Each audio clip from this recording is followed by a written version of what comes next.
يعطيك العافية أخو محمد. الأخ دياب كيفك؟ الحمد لله رب العالمين. كيف الوضع عندك؟ والله الحمد لله رب العالمين بألف خير والحمد لله. شافك كأنك الحمد لابس قميص أبيض كأنك دكتور من عندي. يعني حبيت ألبس رسمي نسبيا رسمي. يعطيك الصحة والعافية يا رب. الساعة هون 11 هلا.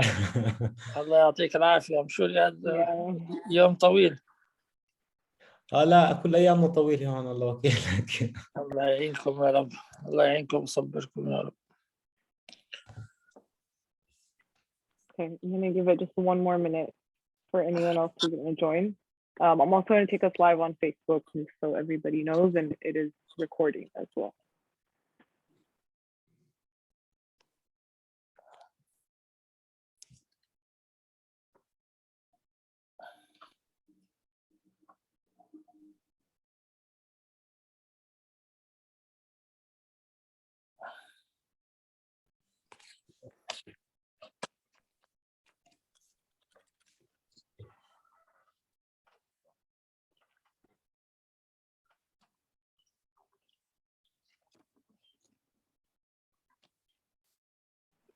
Okay, I'm going to get us started then. It is 4:05.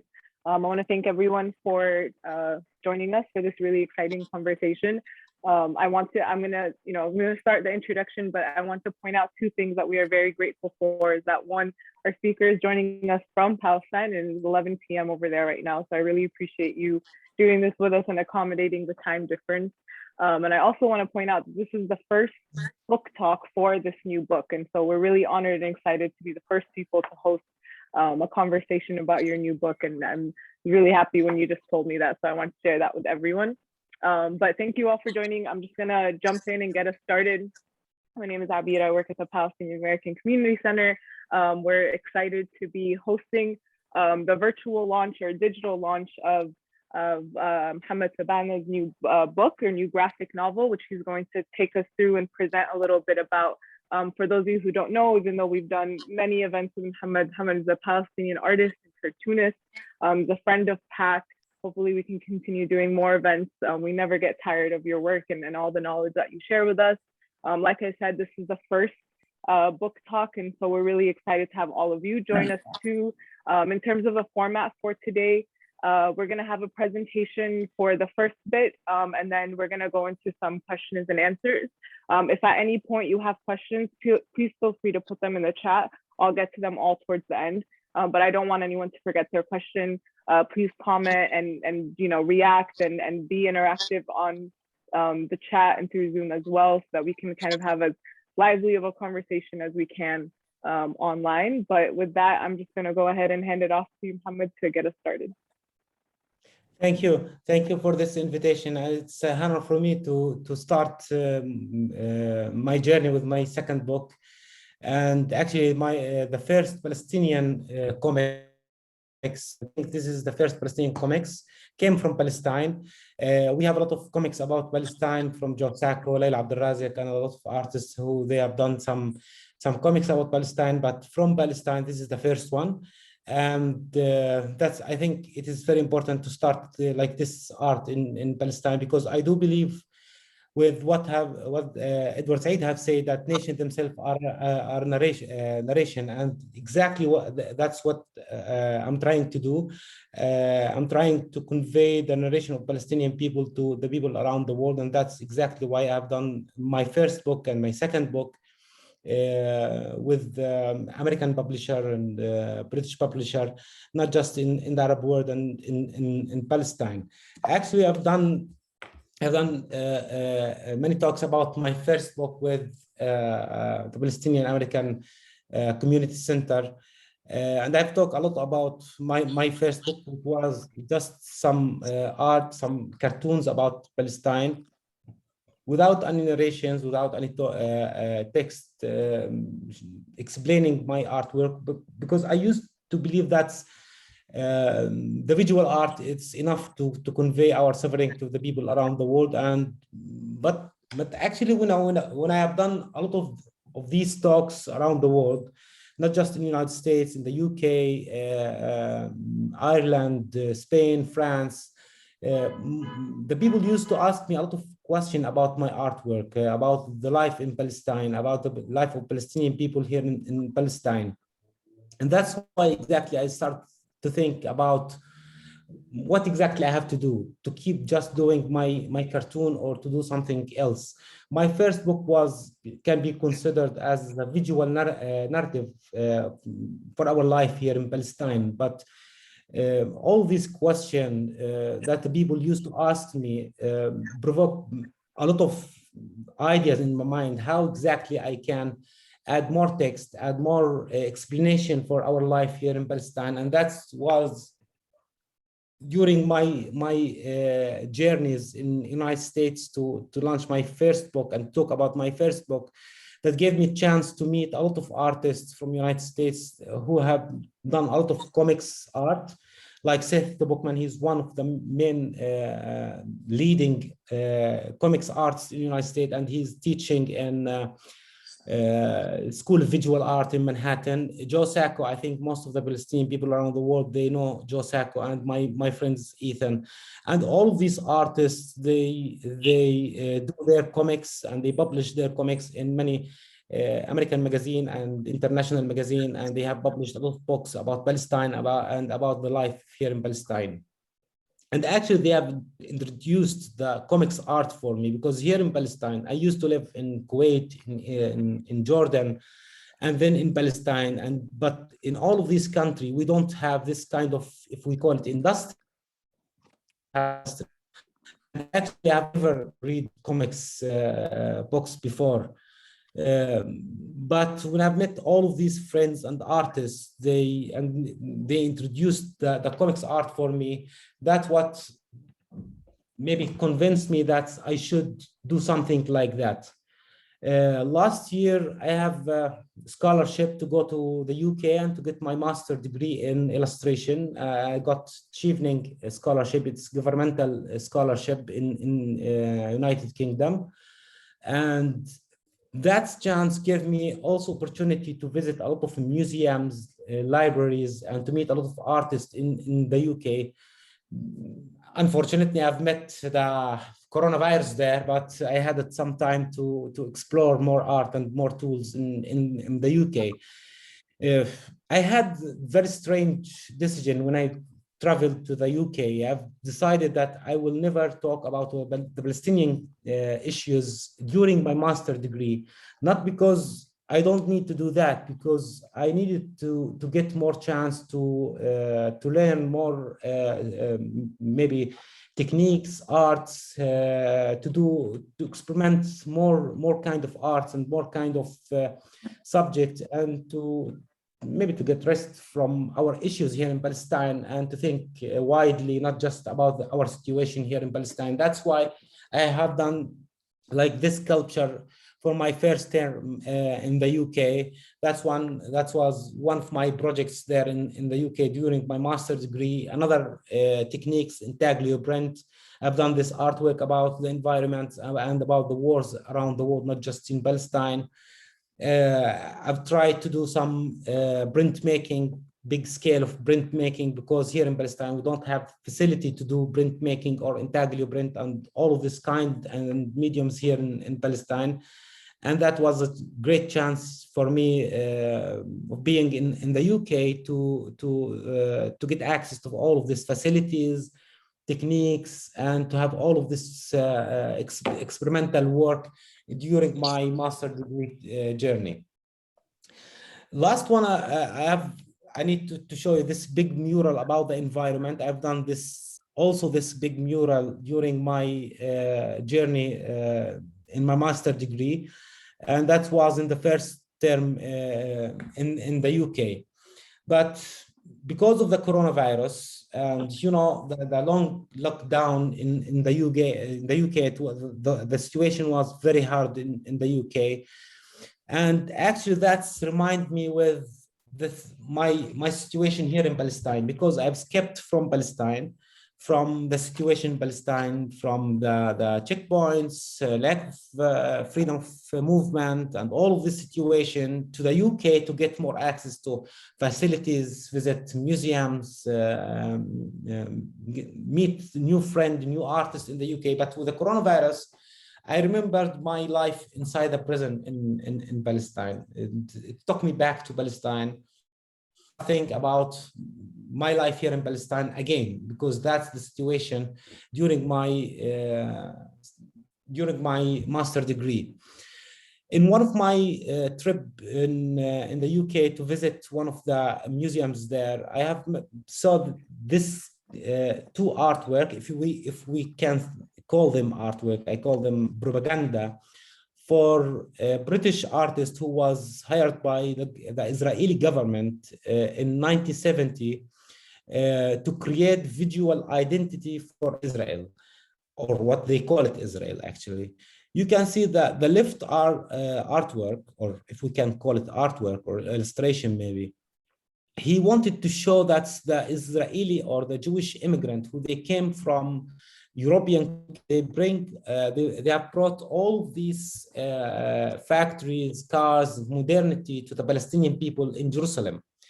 And he called this piece of, I don't know, it's not artwork, but he called it the flood of Jerusalem. Because he wanted to mention that the Israeli or the Zionists who they came from the European country, they brought all of this modernity to this land. The right one remembered me with all of what Edward Said wrote about the othering, about the stereotyping of the orientation of how exactly they wanted to show us as a Palestinian, as a barbaric people who they did not have any identity or any heritage. We are just Bedouin, and they are the immigrant, the modern people who they came from the European country. And this is the Bedouin guys, who is the Palestinian, and the rest of the figures with the right artwork, it is the Israeli people.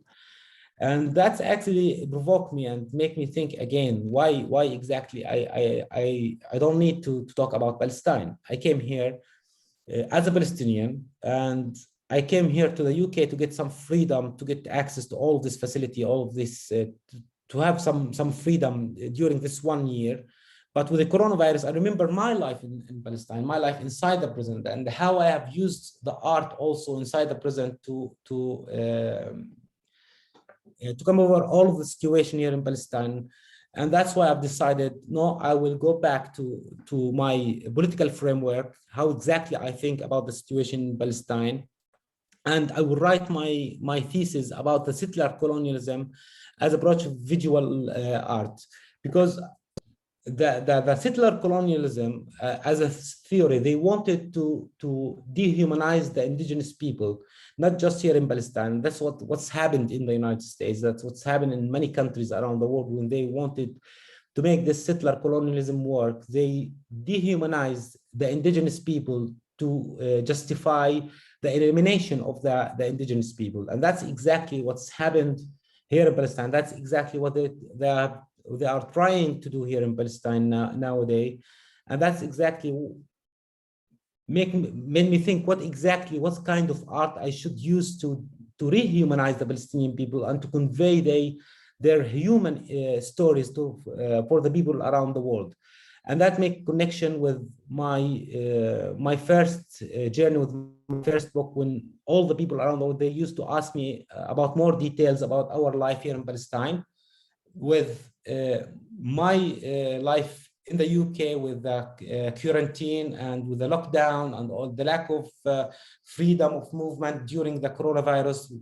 What made me think that why I don't do something to convey our life here in Palestine, and to explain exactly that all the people now, they live in big prison, but the Palestinian people, they have started their life in that prison in 1947 with the Israeli occupation to Palestine.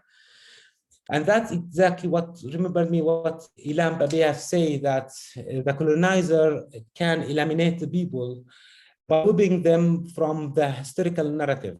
And that's what exactly the Israeli tried to do when they have stolen this old stone from a small village around Nablus. I don't know exactly to where they took that old stone, but exactly that exactly what they need to do. They want to whipping our historical narrative. They want to take our history. They want to whip our identity or our heritage to show us for the people around the world that we are people without identity, without history, without all of these things, and justify the elimination of the Palestinian people as a narrative, as a indigenous people here in Palestine. And that also makes me think that's why exactly they have stolen more than one items from our heritage or our history or our folklore, like this Palestinian. They try to make it as an Israeli history, not Palestinian history or not Palestinian heritage.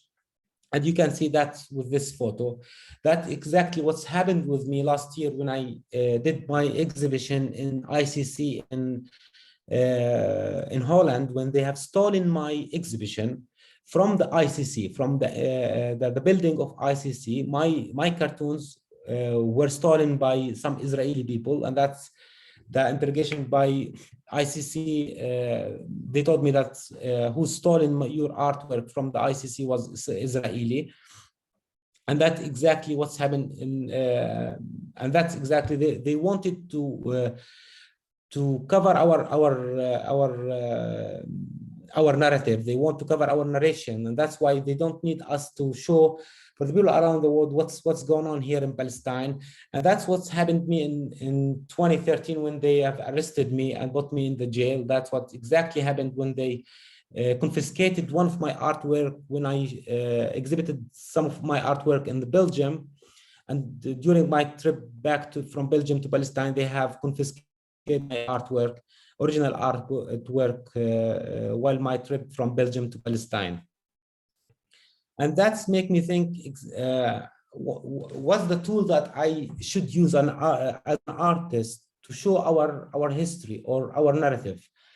First idea came to my mind, why I don't use some photos from the Congress Library, this photo, the left photo from the Congress Library, to do some coloring book for the kids. I've done some experimental work, how I can use this old photo to create coloring book for kids.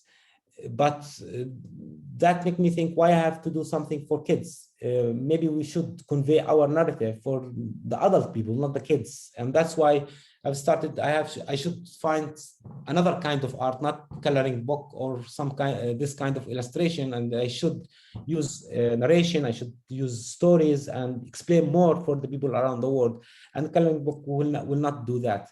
That's why I've started with this idea of doing my comics book. And I want to talk a little bit about the comics. Most of the people think that the sequence or image of the comics make the people attract to this kind of art, want to read more and want to dig in this small image to know more about the Palestinian or about any issues.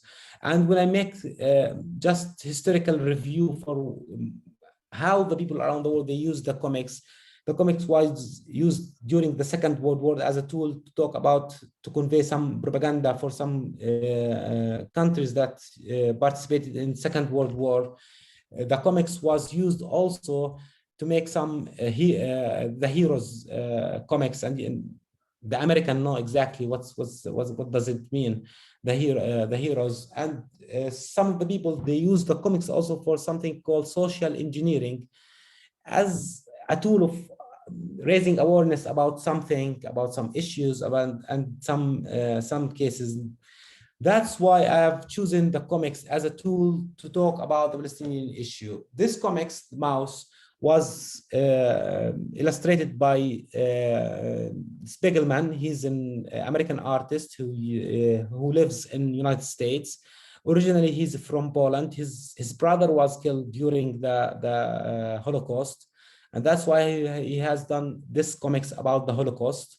And his comics considered as a turning point of this kind of art, because it's make this art can talk about serious issues like the Holocaust and like political issues and political things. And that's why I've decided that I will use this kind of art to talk about the Palestinian issues and about our life in Palestine. And that's how I have started with my story.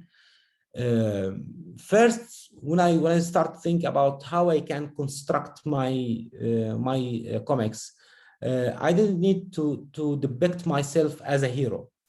I wanted to depict myself as a Palestinian who used to be in the prison. He was arrested by the Israeli soldiers, and he has spent 6 months inside the prison. But at the same time, I didn't need to depict myself or to portray myself as a hero. And that's why I'm thinking how exactly I should talk by this comics. And I have big dialogue with a lot of artists from around the world about this point, because I need to convey the stories of all the Palestinian people, not just not just Mohammad Sabaaneh. And that's why maybe the main character was me. I tried to depict myself or to characterize myself as Joe Sacco has done with his comics. You can see Joe Sacco, how he characterized himself for his comics, and how exactly I characterized myself for this comics. During my journey with this book, it was quarantine even in Gaza and in West Bank and in the UK. One of my friends, his name is Maysar Baroud, and you know, the Palestinian from Gaza, they have been in this quarantine and lockdown more than 15 years, not just and this siege for more than 15 years. But during the coronavirus quarantine and lockdown, my friend Maysar Baroud tried to do some sketches every day. He has done some sketches about his life in quarantine in Gaza. In one of his sketches, he has used this bird to represent something about the freedom. And if I asked him why you use this bird, he told me, I want some freedom. I told him, okay, you've been in this quarantine or this lockdown or this siege in Gaza for more than 15 years. Why you are doing that? He told me, because the people now, maybe they can understand exactly how your life when you live inside the prison. And that's why exactly I asked him to use his bird to characterize my bird for my story, for the story that I have done during that time. Even I have lived inside the Israeli prison for more than 6 months, but when I started doing my comics, I thought that I cannot imagine the life inside the prison. That's why I've saw a lot of films about the Israeli prison. And with this film, one of these films, I tried to remember my life inside the prison, because when I was released from the prison, I tried to forget all of these details. I tried to treat myself by forgetting all of these details, all of this life inside the prison. That's why I've tried to use some tools, some films, some movies to remember my life inside the prison. That was one of these films. You know that the comics, you divided your page into panel, and that's why I've used this proportion for my panels, because it's remind me of my bed inside the prison. The life of the Palestinian prisoners, or the bed of the Palestinian prisoner inside the prison, it's represent all of his life. You can see the photos of his family members, of his life outside the prison. You can find all of his personal items inside this small area.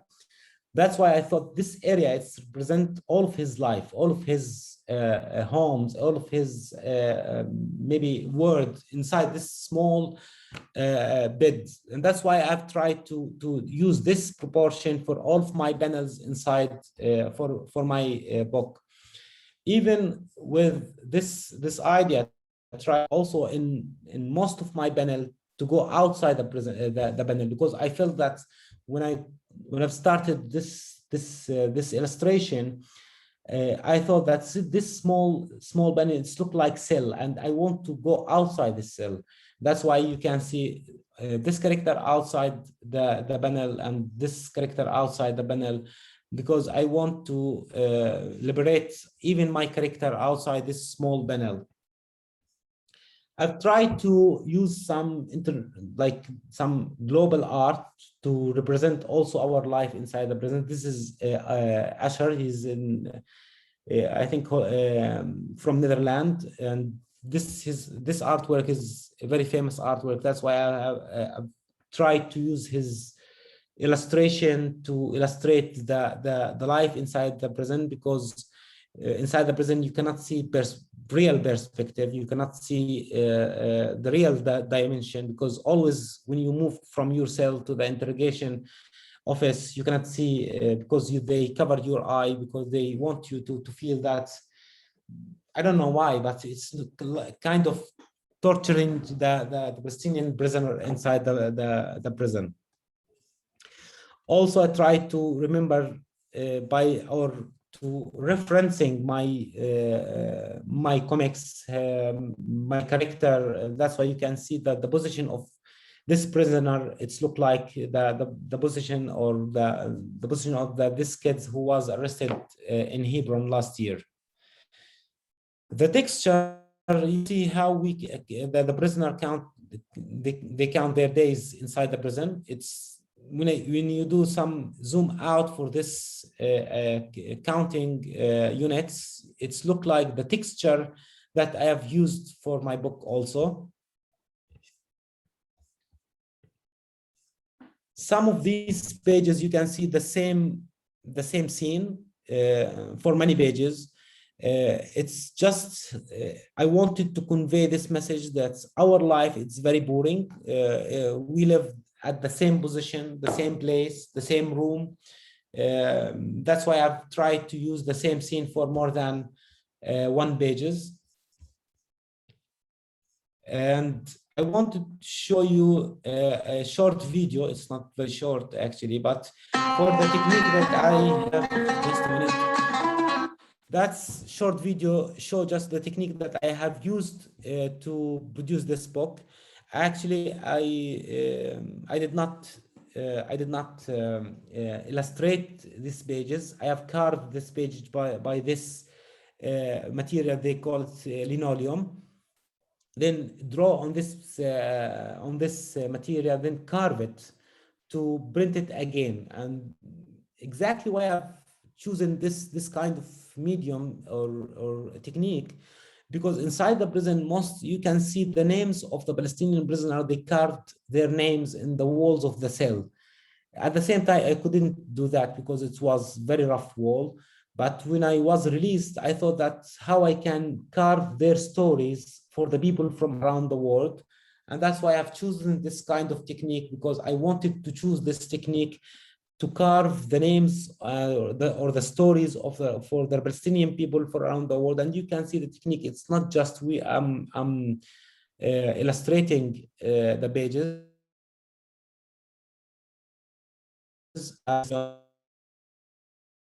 Technique by this video. I think most of the American people or the people who they live in the United States, they know this technique, but here in Palestine, we don't know this technique because we don't have all this material and this kind of or the facility to print this kind of technique. When you go to the story, we have more than one question or one category for the comic story. Some comic story, it's biographical comics or non-biographical comics.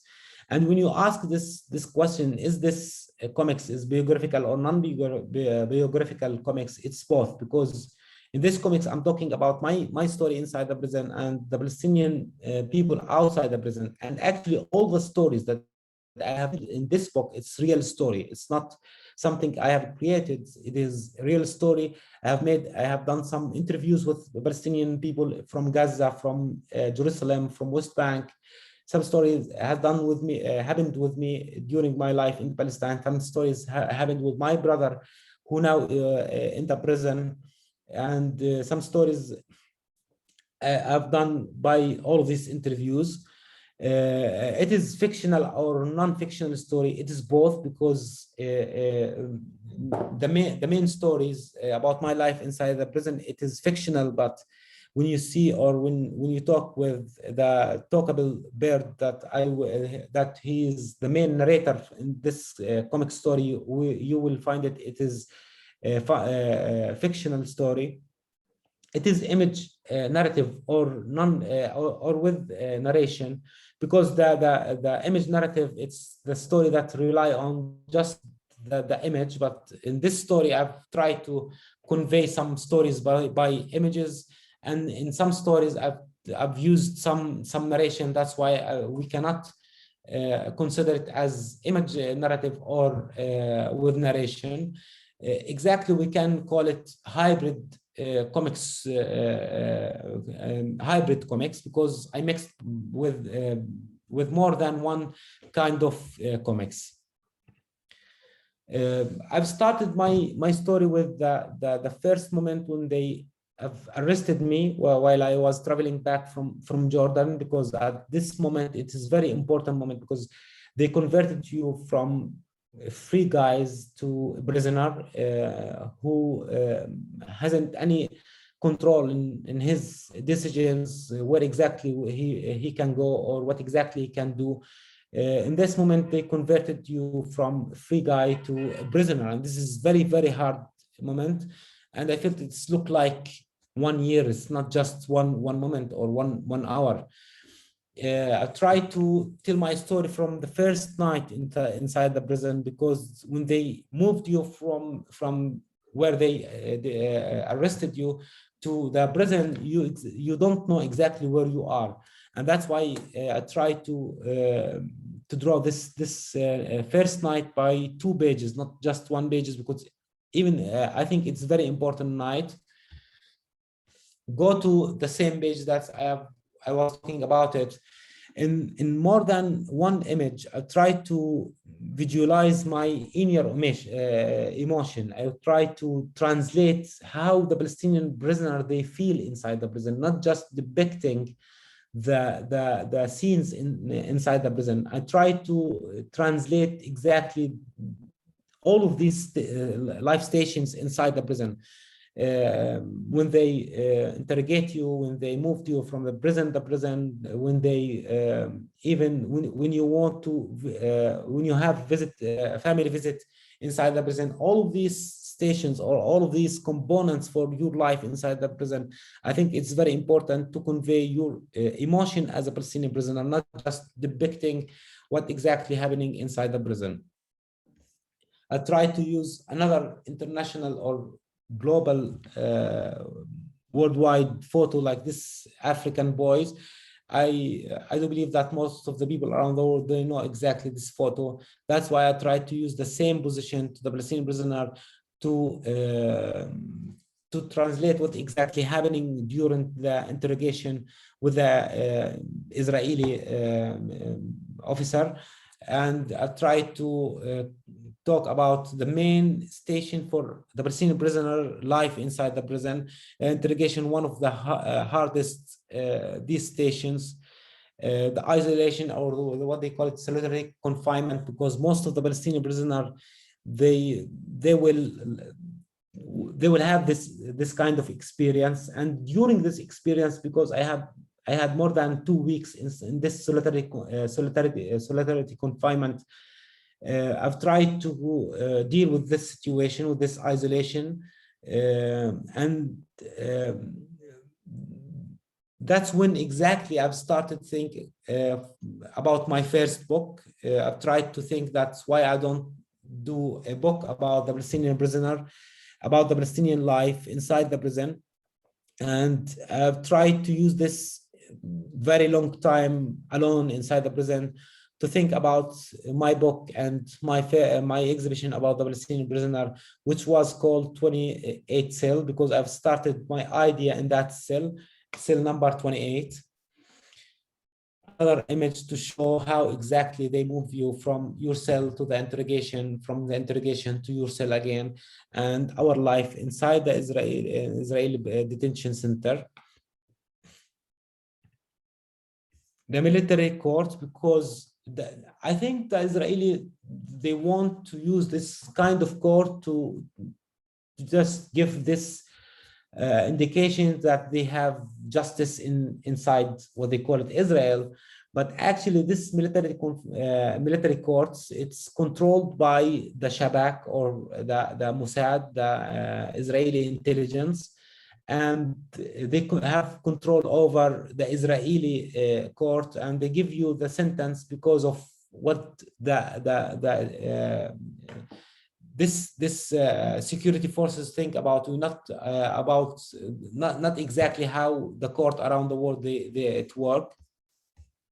And that's why I wanted to use this kind of image to convey what's going on inside the Israeli military court. The bosta, I don't know, they call it bosta, but when they move you from prison to another prison, from the court to your prison, they used very, very rough kind of buses. It's just everything inside this bus. It is iron. You don't have proper chair to sit on it. Maybe you will spend 1 day or 2 days to move you from prison to prison. And that's why most of the Palestinian prisoners, they have very bad experience with this kind of experience inside the prison. I wanted to convey this kind of components inside the prison.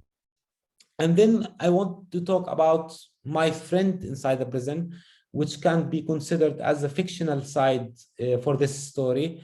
My friend is the bird, the small bird. During the interrogation, the Israeli officer, he has told me that you think that you are going to be with the Palestinian heroes inside the prison. They are criminals. Do you think that they feed the birds and they write something about the freedom, about the son of the freedom? They are killer. It's looked like kind of he wanted to put you in the situation that you are going to live with criminals, not Palestinian heroes. And that's why, and when I was moved from the interrogation center to the prison, I found the Palestinian prisoner, they feed the bird inside the prison. And because my prison was in a Nakav desert and it was in April, it means in spring, most of the small birds falling down inside the prison. That's why the Palestinian prisoner, they tried to help these birds by feeding them and teaching them how they can fly outside the prison. That's why I've chosen this fictional character. And it's fictional and non-fictional because it's true story that the Palestinian prisoner, they are feeding this bird, but at the same time, you cannot find a talkable or this kind of bird who talk and narrate some stories. And because I've tried to teach this bird how he can fly and how he can go outside the prison, this small bird, he's trying to bring some stories from outside the prison about the Palestinian life outside the prison. And that's how I try to talk about, not just about my life or inside the prison, or to make it non-biographical comics. That's how I converted this kind of comics from biographical comics into the non-biographical comics by talking about the Palestinian life outside the prison. And that's how I try to talk about the Palestinian life in small area around Jerusalem, between Jerusalem and Ramallah, called Kufr Aqab. If you get married to any woman from Jerusalem, or if you are from Jerusalem and get married to a woman from West Bank, you have to live in this small area called Kufr Aqab. And this area, it should be under the Israeli control, but they don't care about this area. That's why you could find a lot of drags, a lot of criminals live there, and it's non-organized area. And it's not like torturing the Palestinian people by forcing them to live there, because if he live in Ramallah, he will lose his identity, Jerusalem identity, and he cannot move to Jerusalem because his wife, which maybe from West Bank, cannot get permission to go to Jerusalem. And this is a real story.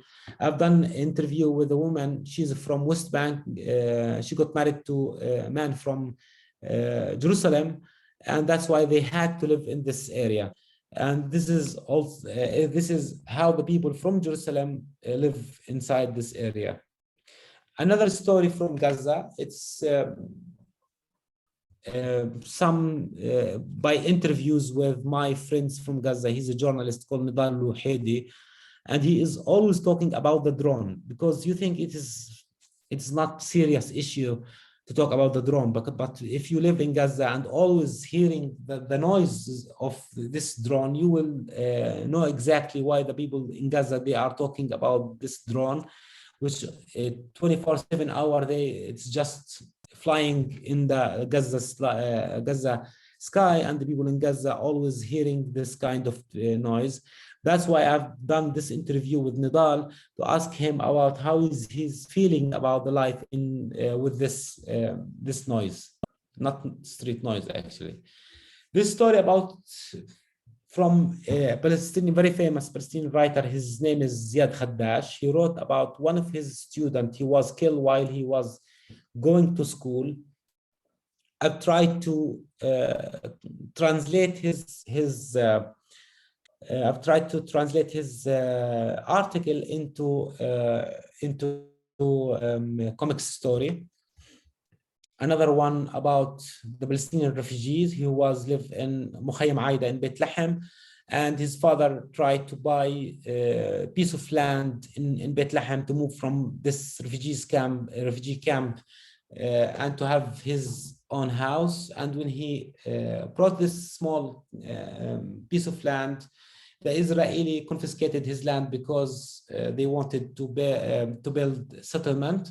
And that's why I've done this interview with this journalist. His name also is Saed. And it is a real story. Another story about my brother, who is now in the Israeli prison with administrative detention. And I did this story about his daughter, which was born while he was in the prison. Another story happened with me during my bachelor degree in Nablus during the second Intifada. I've talked a lot. Maybe I have to save some time for Q&A. House demolishing. Also, this another story about house demolishing. How they detain the Palestinian body. They don't give the Palestinian body any Palestinian who been killed by the Israeli soldier. They don't give his body for his family, and this is a real story also. And actually now I just need to talk about some of my recent projects. I've done this online gallery about some of my artwork. I've done out of artwork this book. I just needed to show some of this artwork. This artwork was hanged in beta, because weekly they have this demonstration in Jabal Sbeh, and I've tried to put this artwork there. Another graffiti I've done for the 6 Palestinian prisoners who they escaped from the Israeli prison, and converted this graffiti into the artworks. I have never exhibited this artwork actually. Maybe I will exhibit it next month. And I've tried to do some interior design by using Palestinian art or Palestinian icons. I've done this artwork for my home here in Ramallah. And I think I have to finish because I've spent a lot of time just talking about my book. Time for Q&A. Yes, thank you so much. I'm going to, 1 second, I could spotlight. Okay, so if anyone does have any questions, please feel free to put them in the chat now, or any comments. I'm happy to read them. I have some questions also prepared, but first I just want to thank you for sharing your vision and your process. And I actually really appreciate that you do add the emotion, not just like telling us where it is, but the emotions behind what it's like and what it means to be in a prison.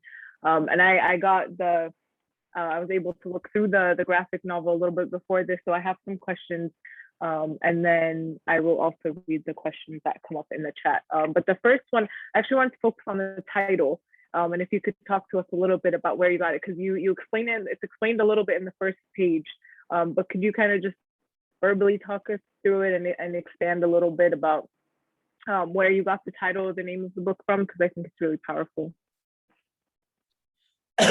Actually, you know, because I've tried to, first, I'm not good in naming my book. Liz helped me to choose this name and the cover of the book also. But I've done more than one artwork to be used by for the cover, and Liz used or have chosen this kind that my publisher have using this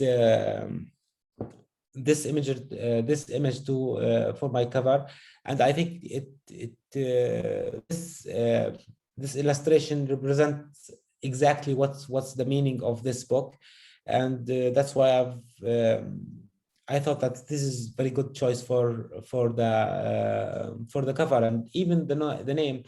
I didn't need to talk about my story, actually, my friend. I tried to talk about the stories of all the Palestinian people, and that's why I've done this comics after 10 years, around 10 years after my detention experience, because always I have this dialogue, why I have to do this comics about my life inside the prison, or the stories about my life inside the prison. I don't need to glorify myself. I don't need to represent or to depict myself as a hero. And actually I had this chance during my master degree to get into more than one library or one bookshop and to see a lot of experience, worldwide experience about the comics, and like Joe Sacco, Spiegelman, a lot of artists from around the world. And that gave me a lot of ideas how I can use my story to talk about Palestinian story, and use my biographical story to talk about non-biographical stories for all the Palestinian people here in Palestine, because always we are talking about, I've seen a lot of comic story about Palestine. Most of these comics about the historical life, about the Nakba, about the history of Palestine, but I have never seen any comics about our life now in Palestine. I've started my presentation talking about the settler colonialism and how they used the indigenous people, and how exactly they want to eliminate the indigenous people here in Palestine. And that's what exactly happened in the United States. Now, most of the indigenous people, they are in reservations. Nowadays, if you want to look at the Palestinian people here in West Bank and in Gaza, we are in a big prison. You are in prison not because you are inside the Israeli prison. You are in the prison because the Israeli occupation want to convert all of our cities and villages as a big prisons. Not just the Palestinian prisoner, they are in prison. Not just the Palestinian who they are inside the prison, they are in prison. All the Palestinian people, even the Palestinian in the diaspora, they are in the prison because you have this strategy to come back to Palestine, but you cannot. You cannot have this choice to come back sometime to visit Palestine as a Palestinian people. Even if you are American citizen, sometime you cannot visit Palestine. That means you are in the prison, not just me as a Palestinian who lives in Palestine. That's why I think the name can cover all of these ideas. And the cover of this book can represent all of these ideas. Yeah, thank you for that. I have one more question that I want to get to, speaking about the diaspora and prisons, and I see a lot in the chat, so I'm definitely going to get to them. But as I was reading through it, there was a quote that stood out to me where it said, "Even in prison, you feel like a refugee." So I was wondering if you could tell, like, what did you mean by that? What specifically made you feel that way? Because that was really interesting. That stood out to me when I read it. This is a very hard question. You know, okay. When you spend like around 2 or 3 days inside this small cell, you want always I try to make a relation with this small cell. Even this small cell without windows, without it's very rough with very rough walls. You don't have anything inside this small cell, but always I've tried to make connection with this small area. And always I've tried to feel that I'm in safe place, because it's something very weird, because you need to go outside the cell at the same time. When the door of this cell was opened, always you think that you are going to interrogation, you are going to something very hard.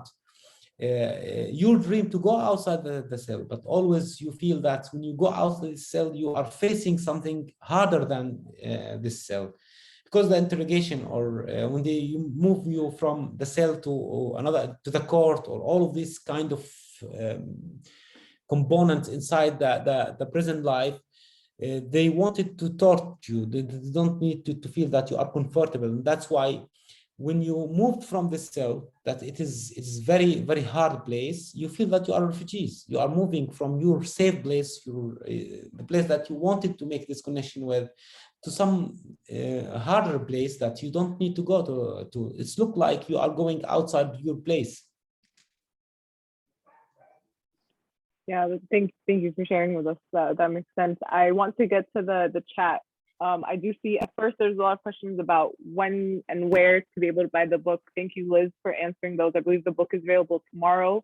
And you can, I think Liz put their email in the chat if anyone has questions about buying it. I'm sorry, Yoshi, I don't know if we confused it. It is a virtual launch of the graphic novel. I don't think there's unfortunately, I couldn't come to the United States.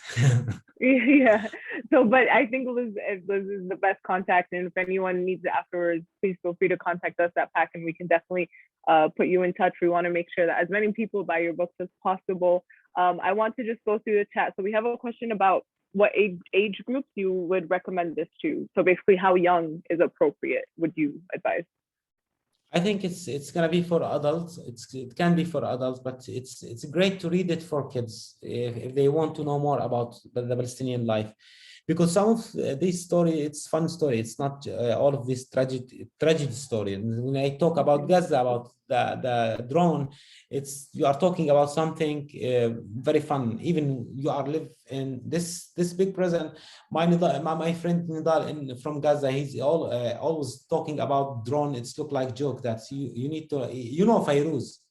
They Yes. call it Zannani because the voice of this drone is look like zzz. That's why the people in Gaza, they call it Zannani. And that's why in my story, I call this like Fairuz. It's like zombie. Yeah, it's like something very funny, because I try to even your question about hope that you need to ask is, it's very important to talk sometime about our stories and to convey some hope for the Palestinian inside Palestine and outside Palestine, that we still live as a human being. Even with all of these conditions, we still live, we still do our art, we still try to stay here in Palestine, not just talking about Palestine. I think going to the next point, the hope, and why you are asking about hope with your next question. I don't need to screw your interviews, but you wanted to know that from where I got all of this hope. I think all the Palestinian people, without hope, they will be like zombie. We are not human being, and there is something very important. The Israeli, they don't need just to take our land and our history and our heritage and our identity. They wanted to take our hope, to convert us as something not human. And that's why I think we should keep our hope. We should keep fun, keep talk about our situation here as a human being. Yeah, that's very important. That reminded me of Rafik Ziad's poem, We Teach Life, Sir, Palestinians Teach Life. I think that's what that reminded me of, is that no matter what, even under circumstances of occupation, Palestinians are able to turn it around or do something with it to give them that hope that they need. And I think your work does exactly that also. I'm going to go to the next question in the chat. One second, sorry. Okay, I was recently discussing with a friend about whether an artist's voice should be factored in once a work of art is complete, or whether an art should be viewed entirely in and of itself. how do you personally feel about people separating the piece of art from you as a person and as an artist, as this seems something deeply personal to you, and experiencing it without the context of your external commentary? Oh, this question, can you It's a long just, question.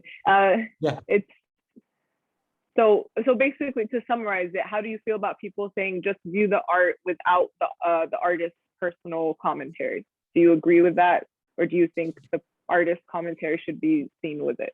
I think here in Palestine, most of the arts institution now and organization here now, they are trying to convert the Palestinian artist into something else. They are trying to create new kind of artists here, who's talking about some global issues like global warming, the women issues, and all of this kind of global issues. And I do believe that as a Palestinian, we should, as a Palestinian artist, talk about our situation here in Palestine by different way. Maybe comics, cartoon, fine arts, carving, and all of this kind of art by different kind of mediums. But we cannot separate the Palestinian artist or as a person who's trying to represent his stories or his story or his life or his cases or his issues by his art. You cannot create some kind of artist who's just want to create art without context, without aim, without ideas. And that's why always I'm trying, that's why I'm the recent artwork that I have shown by my presentation, I'm trying to convert the cartoon into the modern art, and from graffiti into the art that I can show in gallery, and from cartoon into the internet installation. I'm trying to make this dialogue by different kind of mediums and art, to show that you can choose all of this kind of medium to talk about one issue and one story. That's our stories and our daily issues. Yeah, that agreed. I think I always think of that you can't separate, personally, I think you can't separate the personal and the political, and they always come together. And so I definitely agree with you. We cannot separate, I mean, we cannot separate our life in political situation. Nowadays, I want to go to my university where I work every day, where I have to go every day. And maybe I can find, which is far away from here, just 7 kilometers. Maybe I will find a checkpoint between my home and my office, and they maybe will stop me for 1 or 2 hours. We cannot separate our life from our political situation. We cannot pretend that we are normal people who live here in Palestine without these conditions. Yeah, exactly. Thank you for that. I don't see any other. Oh, there is one more. There's a couple of questions in terms of the recording of the talk. I'll put my email in if you're interested in it soon. You can email me for it, but it'll also be up on PAC's YouTube. But just in case, you can email me for that, Emma. And then the last question from Mahmoud Diab is, do you have any near future tours in the US? This question Liz should answer this question. She should be prepared for it. And I hope so. I'm trying to apply for a visa to United States. I don't know exactly they will give me or not. I'm waiting because with the coronavirus, it's very hard to get into the American consulate in Jerusalem for the Palestinian, and it's not easy. I hope I will get this visa and come to United States again. We hope so too, and we hope we're the first stop you make when you do get it. I want to be respectful of your time. I know it's midnight, and so I'm going to thank everyone for joining us for this conversation. I want to thank you again, Mohammad, so much for always doing these conversations for PAC and just for all the important work you do for Palestine in general. Thank you so much for doing this so late also, and have a great night and get some rest, and we'll be in touch for sure. Thank you. Thank you. Thank you, everyone. شكرا جزيلا اخو محمد، يعطيك الصحه والعافيه يا رب. الله يخليك. الله يقويك دائما. الله يخليك. سهرناك معنا الليله. لا ولا يهمك. يلا يعطيك العافيه. مع الف سلامه. يعطيك الصحه والعافيه. مع السلامه.